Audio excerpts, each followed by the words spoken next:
यो निर्वाचन अघि पछिको निर्वाचन जस्तो होइन। नियमित निर्वाचन 84 सालमा आयोजना हुने थियो। भदौ 23 र 24 को घटनाका कारणले गर्दाखेरि मुलुकमा 2 वर्ष अगावै निर्वाचन हुन गइरहेको छ। यो निर्वाचन मुलुकलाई कुन दिशातर्फ अगाडि बढाउने भन्ने कुराको जनमत संग्रह जस्तो बन्न पुगेको छ। एक थरी राजनीतिक दल र शक्तिहरू भदौ 23 र 24 गतेको घटनालाई सामान्य राजनीतिक घटनाका रूपमा, आन्दोलनका रूपमा, राजनीतिक परिवर्तनका रूपमा अर्थ्याउने खालको काम गरिरहेका छन् भने अर्कोतर्फ नेकपा एमाले 23 र 24 गतेको घटना हाम्रा जेनजीका नाममा परिचित भएका नवयुवाहरूको आकांक्षामाथि खेलेर, उनीहरूको भावनामाथि खेलेर उनीहरूको आन्दोलनलाई अपहरण गरिकन मुलुकलाई गम्भीर भूराजनीतिक द्वन्द्वको चक्रव्यूहमा पार्ने षड्यन्त्र अन्तर्गत घटना घटाइएको थियो भन्ने कुराको मान्यता राख्दछ। र 23 र 24 गतेको घटनाका कारणले मुलुक पछाडि फर्किएको छ, प्रतिगमनतर्फ गएको छ, संविधान घायल भएको छ, लोकतन्त्र कमजोर बनाइएको छ र नेपाललाई भूराजनीतिक द्वन्द्वको क्रीडास्थल बनाउने हिसाबले नेपालमा कठपुतली सरकार निर्माण गर्ने काम भएको छ र भविष्यमा पनि त्यसलाई निरन्तरता दिने योजनाका साथ चुनावलाई एक प्रकारले भन्ने हो भने चलन चल्तीको भाषामा जेलेन्स्की जन्माउने योजनाका साथ चुनावी अभियान अगाडि बढाउने प्रयत्न भइरहेको छ। हाम्रो पार्टी त्यस प्रकारका षड्यन्त्रहरूलाई सफल हुन नदिने सङ्कल्पका साथ, योजनाका साथ मुलुकको स्वाधीनता, स्वाभिमान र राष्ट्रिय हितलाई अझ मजबुत बनाउनु पर्दछ।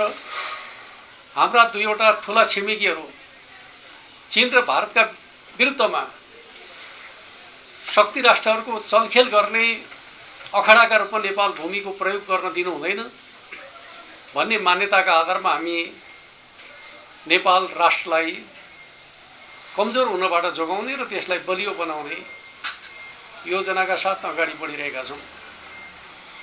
हिजो मात्रै हामीले चुनावी घोषणा पत्र तयार गर्ने सन्दर्भमा बुद्धिजीवी र विज्ञहरूसँग परामर्श गर्ने काम गरेका छौँ। हामीले चुनावका माध्यमबाट खास गरी मुलुकलाई सही बाटोमा अगाडि बढाउनका लागि, प्रतिगमनलाई सच्याउनका लागि, लोकतन्त्रको दिशामा अगाडि बढाउनका लागि, संविधानलाई क्रियाशील बनाउने, जननिर्वाचित प्रतिनिधि सभा स्थापित गर्ने र मुलुकलाई भूराजनीतिक द्वन्द्वको क्रीडास्थल बन्नबाट बचाउने कुरालाई पहिलो महत्त्वपूर्ण विषय बनाएर अगाडि बढ्न खोजिरहेका छौँ। दोस्रो विषय, हामी नेपालको विकास र समृद्धिका सन्दर्भका बारेमा नेकपा एमालेको नेतृत्वमा रणनीतिक विकासका आधारशिला हामीले तयार गरेका छौँ। नेपालमा जति पनि ठुला रणनीतिक विकासका आयोजनाहरू सुरु भएका छन् त्यो नेकपा एमालेको नेतृत्वमा अगाडि बढेका छन्। त्यसलाई हामी आगामी दिनहरूमा पुरा गर्न चाहन्छौँ। र अर्कोतर्फ चाहिँ अब नेपालको आर्थिक समृद्धिलाई ध्यानमा राखेर गेम चेन्जर परियोजनाहरू अगाडि बढाउनु पर्दछ भन्ने नेकपा एमालेको मान्यता छ। जुन परियोजनाले जनताको जीवनमा प्रत्यक्ष प्रभाव पार्दछन्, अर्थतन्त्रको विकास गर्दछ, रोजगारी सिर्जना गर्दछ, त्यस्ता प्रकारका परियोजनामा अब नेपालले जोड दिनु पर्दछ भन्ने हाम्रो पार्टीको दृष्टिकोण रहेको छ। अर्कोतर्फ चाहिँ पूर्वाधार विकासको आधारभूत फाउन्डेसन हामीले तयार गरिसकेपछि अब आर्थिक सामाजिक विकासमा जोड दिनु पर्दछ।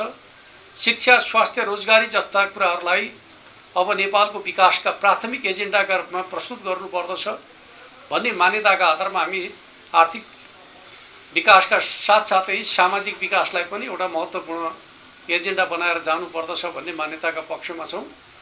अर्कोतर्फ हामीले नेकपा एमालेको नेतृत्वमा जीवन चक्रमा आधारित सामाजिक सुरक्षा कार्यक्रम अगाडि बढाउँदै आइरहेका छौँ र त्यो कार्यक्रमलाई हामी लोक कल्याणकारी राज्यको एउटा मोडेलका रूपमा प्रस्तुत गर्न चाहन्छौँ। वास्तवमा सामाजिक सुरक्षा कार्यक्रमको सर्जक को हो त भन्दाखेरि नेकपा एमाले हो र त्यो नेकपा एमाले आफ्नो एजेन्डालाई एउटा लोक कल्याणकारी राज्यका रूपमा विकसित गर्न चाहन्छ। अर्कोतर्फ हामी जनताको बहुदलीय जनवादको मान्यताका आधारमा मुलुकलाई समृद्ध नेपाल सुखी नेपालीको राष्ट्रिय आकांक्षालाई राष्ट्रिय गन्तव्यका रूपमा विकसित गर्ने सोच पार्टीको विधान महाधिवेशनका माध्यमबाट हामीले अगाडि बढाएका छौँ, राष्ट्रिय महाधिवेशनका माध्यमबाट अगाडि बढाएका छौँ। त्यो सोचलाई कार्यान्वयन गर्नका लागि पार्टीलाई निर्णायक राष्ट्रिय शक्तिका रूपमा स्थापित गर्ने सोच हाम्रो रहेको छ। आज नेपाली समाजमा जुन प्रकारका असन्तुष्टिहरू छन्, गुनासाहरू छन्, ती के हुन् त भन्दाखेरि राजनीतिक अस्थिरताका कारणले सिर्जना भएका समस्या आधारित छन्। अब हामीले मुलुकमा राजनीतिक अस्थिरताको अन्त्य गर्नुपर्दछ। बलियो निर्णायक राष्ट्रिय शक्तिका माध्यमबाट 5 वर्षसम्म काम गर्न सक्ने शक्तिको विकास गर्नुपर्दछ। यो चुनावका माध्यमबाट त्यो दिशातर्फ जानुपर्दछ। त्यसका लागि हाम्रा सामु दुईवटा चुनौतीहरू छन्। एउटा पपुलिजम, अर्को एनार्किजम। पपुलिजम र एनार्किजमले समस्याको समाधान गर्न सक्दैन। यसले राष्ट्रलाई तात्कालिक रूपमा मान्छेलाई प्रभावित गर्ने काम त गर्दछ, दीर्घकालीन रूपमा मुलुकलाई झन सङ्कटमा पार्दछ, जनमतलाई विभाजित गर्दछ, घृणाको राजनीतिलाई प्रवर्धन गर्ने काम गर्दछ। आज सोसल मिडियाका माध्यमबाट जुन प्रकारको घृणाको खेती भइरहेको छ त्यसले समाजलाई कमजोर बनाउँदछ भन्ने मान्यतालाई हामीले बुझ्नुपर्दछ। त्यस आधारमा अगाडि बढ्नुपर्दछ भन्ने मलाई लाग्दछ। नेकपा एमाले नेपाली समाजलाई र राष्ट्रलाई कमजोर बनाउने र विभाजित गर्ने षड्यन्त्रका विरुद्ध निरन्तर रूपमा सङ्घर्ष गर्दै आएको छ। कुनै समय नेपाली समाजलाई जात जातको राज्यमा विभाजित गरिकन कमजोर बनाउने प्रयत्न गरियो, त्यसका विरुद्ध नेकपा एमाले दृढतापूर्वक लड्यो र नेपाली समाज बहुजातीय, बहुभाषिक, बहुसांस्कृतिक समाज हो, यसलाई जात जातमा विभाजित गर्ने कुरा उचित हुन सक्दैन। साझा राष्ट्र निर्माण नै हाम्रो बाटो हुनुपर्दछ भन्ने मान्यताको पैरवी गर्यो, त्यसलाई स्थापित गर्यो। अर्कोतिर नेपाली समाजलाई एक मधेस एक प्रदेशका नाममा विभाजित गर्ने कोसिस गरियो, त्यो पनि गलत मान्यता हो भन्ने कुराका पक्षमा दृढतापूर्वक नेकपा एमाले उभियो र त्यसलाई पनि उसले सच्याउने काम गर्यो। र आज मुलुकमा एक प्रकारले भने राज्य संरचनाका हिसाबले हामी सन्तुलित दृष्टिकोण स्थापित गर्न सफल भएका छौँ भने त्यो नेकपा एमालेको नेतृत्वमा ती कामहरू सम्भव भएका हुन् भन्ने कुरालाई हामीले बुझ्नुपर्दछ। आज फेरि नेपाली समाजलाई पुस्ताका नाममा विभाजित गर्ने कोसिस भइरहेको छ, नयाँ र पुरानो पुस्ता भनेर चाहिँ। खास गरी यो विभाजन पनि एउटा रणनीतिक चाल अन्तर्गत नेपाली समाजलाई विभाजित गर्ने काम भइरहेको छ। कुनै पनि समाजलाई कुनै नाममा विभाजित गर्ने कुरा उचित होइन, त्यसमाथि पुस्ताका नाममा समाजलाई विभाजित गर्ने कुरा त अझ उचित होइन। म तपाईँहरूलाई के कुरा भन्न चाहन्छु त भन्दाखेरि एसियाली सभ्यता र संस्कृतिका विरुद्धको मान्यता हो कि यो समाजलाई पुस्तामा विभाजित गरिकन अन्तरसङ्घर्षतर्फ लैजाने कुरा चाहिँ यो एसियाली समाजको दृष्टिकोण विपरीत कुरा हो। यो पक्षलाई हामी सबैले बुझ्नुपर्दछ, किनकि हाम्रो समाज भनेको एउटै परिवारभित्र 3 पुस्ता मिलेर बसेको समाज हो। 3 पुस्ता मिलेर बसेको समाजमा प्रविधि आधारित पुस्ताका नाममा, जेन जेडका नाममा जसरी समाजलाई विभाजित गर्ने काम भएको छ, यो हाम्रो एसियाली दृष्टिकोण होइन, नेपाली दृष्टिकोण होइन। पश्चिमाहरूले हाम्रो समाजलाई विभाजित गर्नका लागि बनाइदिएको दृष्टिकोणका आधारमा हाम्रा युवाहरू प्रभावित हुनु हुँदैन। हाम्रा आफ्नै परम्पराहरू छन्, आफ्नै मूल्यहरू छन्, हाम्रो आफ्नै सामाजिक र पारिवारिक प्रणाली छ। कुनै पनि राष्ट्रलाई अगाडि बढाउने हो भने विभाजन होइन, एकताको आवश्यकता पर्दछ। मिलेर बसेको समाजलाई पुस्ताका नाममा विभाजित गर्ने कुरा उचित कुरा होइन। र म तपाईँलाई के भन्न चाहन्छु त भन्दाखेरि कुनै पनि राजनीतिक दल वा नेतृत्व त्यति बेला असान्तविक हुन्छ जति बेला उसले सामयिक एजेन्डाहरू बोक्न छोड्दछ। न उमेरका आधारमा असान्तविक हुन सक्दछ, न इतिहासका आधारमा असान्तविक हुन सक्दछ। पुराना राजनीतिक दल भन्ने प्रकारको दृष्टिकोण चाहिँ राजनीतिमा अत्यन्त गलत दृष्टिकोण हो। राजनीतिक दलहरू कहिल्यै पनि पुराना हुँदैनन्, उनीहरूको इतिहास लामो हुन सक्दछ, तर उनीहरू आवधिक रूपमा अधिवेशनका माध्यमबाट नीतिलाई पनि अद्यावधि गर्ने गर्दछन्, नेतृत्वलाई पनि अद्यावधि गर्दछन्। त्यस अर्थमा राजनीतिक दलहरू कहिल्यै पनि पुराना हुँदैनन्, सदैव जीवन्त हुन्छन्। पुरानो र नयाँका नाममा राजनीतिक दललाई विभाजित गर्न खोज्ने कुरा, समाजलाई विभाजित गर्ने कुरा यो गलत चिन्तनको परिणाम हो। यसले मुलुकलाई सही बाटोमा डोर्याउन सक्दैन। त्यस अर्थमा हामीले लोकतन्त्रमा चुनाव भनेको नीतिको बहस हो, कार्यक्रमको बहस हो। नीति र कार्यक्रम बिना एक प्रकारले व्यक्तिलाई सोशल मिडियाका माध्यमबाट सेलिब्रिटी बनाइकन गरिने छनौटले मुलुकलाई सही दिशातर्फ लान सक्दैन। त्यस अर्थमा सोशल मिडिया आधारित चुनाव क्याम्पेन वा त्यसको जगमा व्यक्तित्व निर्माणको जुन श्रृङ्खला नेपाली समाजमा लाद्न खोजिएको छ त्यो एक प्रकारले भन्ने हो भने साइबर क्यापिटलिजमको एउटा दृष्टान्तका रूपमा हामीले त्यसलाई हेर्न सक्दछौँ। साइबर क्यापिटलिजमलाई प्रवर्धन गर्ने खालको रणनीति अन्तर्गत नेपाललाई भू राजनीतिक द्वन्द्वको क्रीडास्थल बनाउने जुन प्रकारको खेल नेपाली राजनीतिमा भइरहेको छ त्यसबाट हामीले आफूलाई जोगाउनु पर्दछ। र म हाम्रो नेपालका नवयुवाहरूलाई भन्न चाहन्छु, तपाईहरुको भावनामा खेलेर जसले राष्ट्रका विरुद्ध षड्यन्त्र गरेका छन् उनीहरूलाई तपाईहरुले पहिचान गर्नुपर्दछ र तिनीहरूप्रति घृणा गर्नुपर्दछ। राष्ट्र बनाउने अभियानमा तपाईहरुको साथमा नेकपा एमाले छ। युवाहरूको सुरक्षित भविष्यका लागि नेकपा एमाले भूमिका खेल्नका लागि सक्षम छ। नेकपा एमालेले नै नवयुवाहरूको भविष्यलाई सुरक्षित राख्न सक्दछ भन्ने मान्यताका आधारमा हामी अगाडि बढ्न खोजिरहेका छौँ र अहिलेको चुनावको अभियानका सन्दर्भमा हामी मूल रूपमा यिनै मान्यताका साथ जनताका बीचमा जाँदैछौँ। अब त पहिले त अब यो नेपाली समाजलाई पुस्ताका रूपमा विभाजित गर्ने जे प्रयत्न भएको छ त्यो गलत हो र त्यसलाई जोड्नु पर्दछ। त्यस अर्थमा हाम्रो आफ्नो पूर्वीय संस्कृति र परम्पराका आधारमा सामाजिक र जुन पारिवारिक प्रणाली छ त्यो पारिवारिक प्रणालीलाई जोगाएर जानुपर्दछ। मलाई एउटा रमाइलो लागेको एउटा प्रसङ्ग म तपाईहरुलाई सुनाउन चाहन्छु। धेरै पहिले म पहिलोपटक अमेरिका जाँदाखेरि अमेरिकी सरकारले एउटा अध्ययन केन्द्रमा लिएर गयो मलाई, एसियन स्टडी सेन्टर। त्यहाँ गइसकेपछि मैले के का लागि तपाईहरुले यो सेन्टर खोल्नु भएको भनेर सोधेँ। उहाँहरूले के बताउनु भयो त भन्दाखेरि एसियाको फ्यामिली सिस्टमका बारेमा हामी अध्ययन गर्दैछौँ। किन आवश्यक पर्यो एसियन फ्यामिली सिस्टमको बारेमा अध्ययन गर्न भनेर जिज्ञासा राख्दा उहाँहरूले के भन्नुभयो, एसियामा एउटै परिवारमा 3-4 पुस्ता मिलेर बसेको हामी पाउने गर्दछौँ, तर हाम्रो समाजमा त 18 वर्ष पुगेपछि हाम्रा बालबच्चाहरू त परिवार छोडेर जान्छन् र हामी वयस्कहरू त एक्लो जस्ता बन्न पुग्दछौँ। एसियाली समाजमा कसरी मिलेर बस्न सक्छन् भन्ने कुराको अध्ययनका लागि हामी एसियन स्टडी सेन्टर खोलेर बसेका छौँ भनेर उनीहरू सुनाउँथे। उनीहरू एकातिर एसियाको समाज पारिवारिक प्रणालीका बारेमा चासो राख्ने, त्यसप्रति मोह जगाउने, हामी आफ्नो पारिवारिक प्रणाली भत्काउन लाग्ने कुरा चाहिँ कति उचित हुन सक्दछ। त्यस अर्थमा हाम्रो पारिवारिक प्रणालीलाई कमजोर बनाउने प्रकारको जुन प्रकारको पुस्ता विभाजन गर्न कोसिस भएको छ, पुरानो पुस्ता भर्सेस नयाँ पुस्ता गरेर मनोवैज्ञानिक खाडल सिर्जना गर्ने जुन कोसिस भएको छ त्यो चाहिँ हाम्रो परम्परा विपरीत कुरा हो। त्यसबाट हामी जोगिनु पर्दछ। हाम्रो सामाजिक प्रणाली र हाम्रो पारिवारिक प्रणाली जे छ त्यसलाई जोगाएर जानुपर्दछ। त्यो नै नेपाल राष्ट्रको हितमा रहन्छ भन्ने मान्यता नै नेकपा एमालेको मान्यता रहन्छ। त्यस अर्थमा विभाजित गर्ने कोसिस छ, रोक्ने हाम्रो प्रयास हुन्छ भन्ने कुरालाई बुझ्नु पर्दछ भन्ने मलाई लाग्दछ हैन।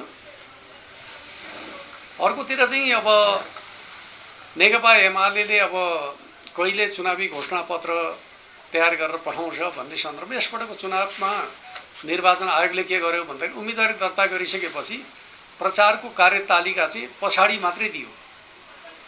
त्यस अर्थमा अहिले त आन्तरिक भेटघाट चलिरहेको छ, तर चुनाव प्रचार अभियान चाहिँ निर्वाचन आचार संहिताका कारणले सुरु हुन सकेको छैन। त्यो निर्वाचन आयोगको कार्यतालिकाका कारणले आफ्नो चुनावी घोषणापत्र लिएर प्रचारमा जाने समय नै सुरु भएको छैन। जति बेला समय सुरु हुन्छ त्यति बेला नेकपा एमाले चुनावी घोषणापत्र सहित प्रस्तुत हुन्छ र सम्भवतः हामी फाल्गुनको पहिलो हप्तामा चुनावी घोषणापत्र जारी गर्दछौँ र त्यो बोकेर चाहिँ हाम्रा उम्मेदवारहरू चुनाव प्रचार अभियानमा जुट्दछन्। मलाई लाग्दछ अब व्यवस्थित पार्टी एमाले हो भन्ने कुरा हामीले पटक पटक प्रमाणित गरेका छौँ।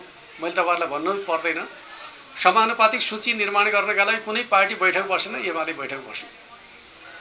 प्रत्यक्षतर्फका उम्मेदवार छनौट गर्नका लागि कुनै पार्टीहरू चाहिँ औपचारिक बैठक बसेन, नेकपा एमाले बैठक बसेर निर्णय गर्यो। त्यस अर्थमा संस्थागत हिसाबले चलेको पार्टी त नेकपा एमाले नै हो र यो चुनावलाई पनि संस्थागत हिसाबले लैजाने कुरामा उसले नै अगुवाई गर्दछ। अहिले कतिपयले भन्दै गर्दछन् अब नीतिगत बहसकै आवश्यकता छैन। द्वन्द्वमै सो गरिकन चाहिँ अगाडि बढ्नु खोज्ने प्रवृत्तिहरू छन्। त्यो प्रवृत्ति लोकतान्त्रिक होइन। त्यस अर्थमा चाहिँ म के भन्छु भन्दाखेरि लोकतन्त्र भनेको संवादको प्रणाली हो। अझ ज्यादा भन्नुहुन्छ भने चुनाव भनेको जनतासँगको संवाद हो। जनतासँगको संवाद पनि आवश्यक नठान्ने, राजनीतिक दलहरूका बीचमा नीतिगत संवाद पनि आवश्यक नठान्ने, तर आफूलाई नयाँ वैकल्पिक शक्तिका रूपमा प्रस्तुत गर्ने कुरा चाहिँ उपयुक्त कुरा होइन भन्ने कुरालाई हामीले बुझ्नुपर्दछ भन्ने मलाई लाग्दछ। कसैले विकल्प दिन चाहन्छ भने नीतिगत बहसमा जान सक्नुपर्दछ, तब मात्रै त्यसले विकल्प हो कि होइन भन्ने कुरा नीतिले निर्धारण गर्दछ, अनुहारले होइन। त्यो अनुहार पुरानो हो, यो अनुहार नयाँ हो भन्ने अर्थमा चाहिँ यो विकल्प हुँदैन। विकल्पका लागि नीति र एजेन्डा आवश्यक पर्दछ भन्ने कुरालाई हामीले चाहिँ यो निर्वाचनमा स्थापित गर्नु जरुरी छ भन्ने कुरा म तपाईहरुका बीचमा राख्न चाहन्छु। जहाँसम्म झापा 5 को सन्दर्भ छ, झापा 5 का जनताहरू राजनीतिक रूपमा जागरुक जनता हुन्, किनकि जसले पञ्चायतका विरुद्धको विद्रोहको सङ्घर्ष गरे त्यो ठाउँका जनताहरू, जसले हरेक लोकतान्त्रिक आन्दोलनमा नेतृत्वकारी भूमिका निर्वाह गरे त्यो ठाउँका जनताहरू पपुलिजम र एनार्किजमको प्रभावमा परिकन परिणामलाई नै तलमाथि पार्न सक्दछन् भन्ने खालको मान्यता पार्टीको छैन। होला, सोशल मिडियामा हुने हल्लाखल्लाले एक प्रकारको प्रभाव त पारेको छ, तर चाहिँ मतदाताका बीचको कुराकानी गर्नुहुन्छ भने हामी झापा 5 मा पनि सुरक्षित अवस्थामा छौँ, त्यहाँ कुनै प्रकारको चाहिँ जोखिमको अवस्था छैन भन्ने पार्टीको विश्लेषण रहेको कुरा म तपाईहरुका बीचमा राख्न चाहन्छु। जहाँसम्म दाङ जिल्लाको सन्दर्भ छ, विगतमा राजनीतिक दलहरूका बीचमा गठबन्धन भयो, महागठबन्धन भयो। दाङ जिल्ला फेरि यस्तो जिल्ला हो जहाँ माओवादीको पनि प्रभाव क्षेत्रका रूपमा रहेको, नेपाली कांग्रेसको परम्परागत प्रभाव क्षेत्र रहेको त्यस्तो जिल्लामा प्रमुख पार्टीहरूका बीचमा गठजोड रहँदाखेरि पनि नेकपा एमाले 200 भन्दा कम मतमा चुनाव हारेको अवस्था हो। अहिले राजनीतिक दलहरू एक्लै चुनाव लडेको अवस्था र अर्कोतर्फ विगतमा शङ्कर पोखरेलले चुनाव हार्दाखेरि दाङ जिल्लाले धेरै अवसरहरू गुमायो भन्ने कुराको अनुभूति नै दाङ जिल्लामा अहिले दङ्गाली जनताका बीचमा चर्चाको विषय, छलफलको विषय, बहसको विषय बनेको मैले महसुस गरेको छु। त्यस अर्थमा यसपटकको चुनावमा तपाईले भने जस्तै दङ्गाली जनताहरू राष्ट्रिय राजनीतिमा दाङको भूमिकालाई स्थापित गर्ने गरी शङ्कर पोखरेललाई जिताउनु पर्दछ भन्ने निष्कर्षमा पुगेको मैले पाएको छु। फोलेन वास्तवमा भन्दै हो भने नेपाल सरकारले स्रोत जुटाउने क्रममा दाङ जिल्लाको फोलेनका सन्दर्भमा र थुप्रै आयोजनाहरूका सन्दर्भमा भूकम्पका बेला नरेन्द्र मोदी नेपाल आएका बखत 1 खर्ब बराबरको ऋण सहायता उपलब्ध गराउने घोषणा गर्नुभयो र त्यो एक्जिम बैंक मार्फत ऋण उपलब्ध गराउने नीति अन्तर्गत केही परियोजनाहरूमा एक्जिम बैंकको ऋण सहायता प्राप्त गर्ने नीति बनाइयो र त्यो नीति अन्तर्गत दाङको 4 लेन सडकका लागि चाहिँ ठेक्का लाग्यो र त्यो ऋण सहायता अन्तर्गत भारतीय ऋणका लागि भारतीय निर्माण कम्पनीहरूले नै प्रतिस्पर्धा गर्ने भन्ने खालको नीति थियो। त्यसर्थ भारतीय कम्पनीले ठेक्का लियो, तर उसले काम गर्ने सिलसिलामा भारतीय सामग्री नै प्रयोग गर्नुपर्ने भन्ने खालको शर्तबन्दीका कारणले उसले सोचे अनुसारको काम गर्न सकेन र ठेक्का अलपत्र पर्दाखेरि दङ्गाली जनताहरू अत्यन्त चिन्तित रहेको अवस्था थियो र शर्त यथावत रहेको अवस्थामा भारतीय एक्जिम बैंकको ऋण सहायताबाट सडक बनाउने कुरा धेरै जटिल थियो। त्यस अर्थमा त्यो ठेक्कालाई क्यान्सल गरिकन एक्जिम बैंकको स्रोतबाट अलग गरिकन नेपाल सरकारकै स्रोतमा आयोजना सुरु गर्ने गरी अर्थ मन्त्रालय र भौतिक योजना मन्त्रालयसँग छलफल गरिकन चाहिँ निष्कर्षमा पुर्याउने खालको कामको नेतृत्व म आफैले गरेको थिएँ। ती कुराहरू पहिले नै सार्वजनिक भइसकेका छन्।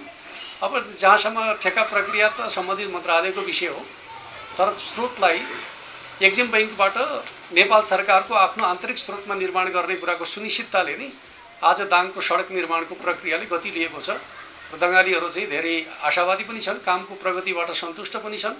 त्यसले चाहिँ छोटो समयमा हामी परिणाम प्राप्त गर्न सक्दछौँ भन्ने मैले पनि महसुस गरेको छु। 21 गते पछाडि आउने परिणामका सन्दर्भमा मैले तथ्याङ्क त किन सोध्नुहुन्छ र होइन। हामी प्रतिस्पर्धामा रहेका दलहरू सबैलाई विश्लेषण गर्दाखेरि हामी पहिलो स्थानमा छौँ। त्यस अर्थमा चाहिँ हाम्रो स्थिति के रहन्छ भन्ने कुरा जनमत कति विभाजित हुन्छ भन्ने कुराले निर्धारण गर्दछ।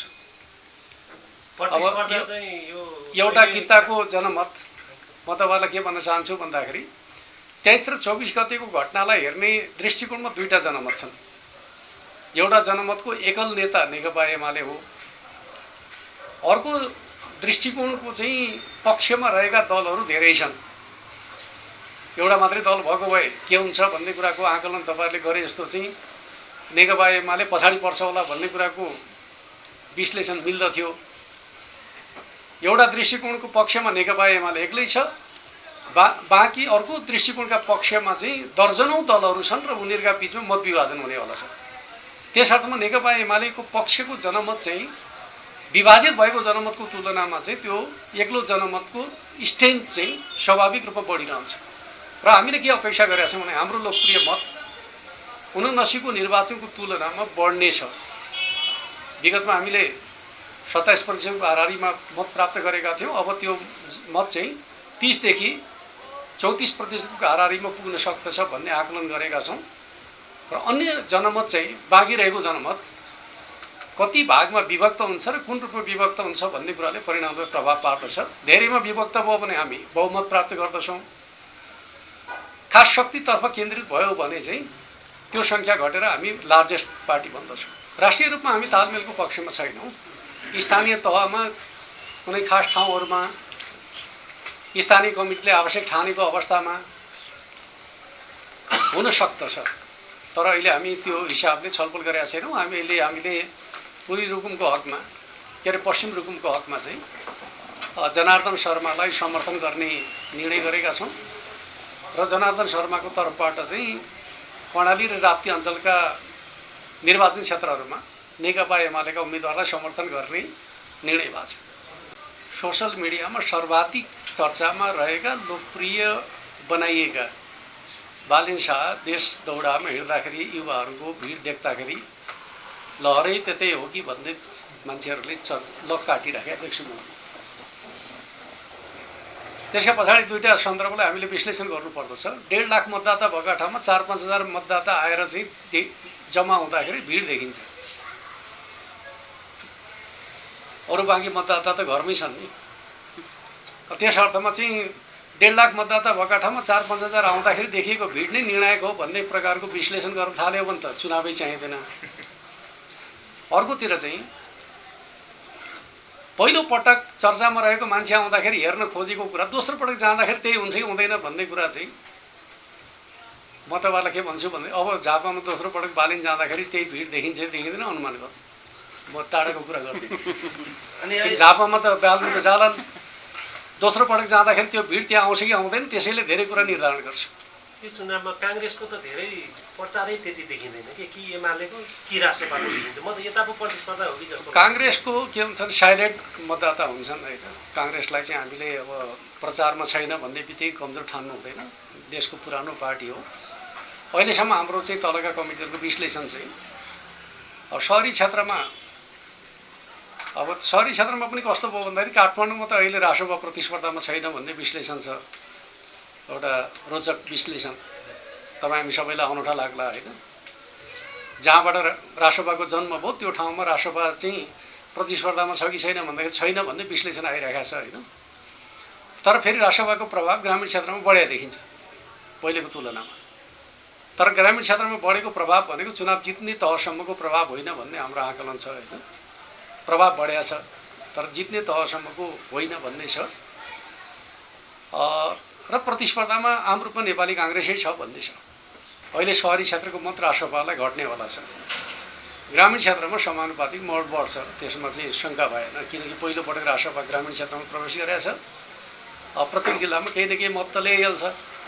त्यो हिसाबले ग्रामीण क्षेत्रको मत चाहिँ बढ्ने, सहरी क्षेत्रको मत घट्ने आकलन छ।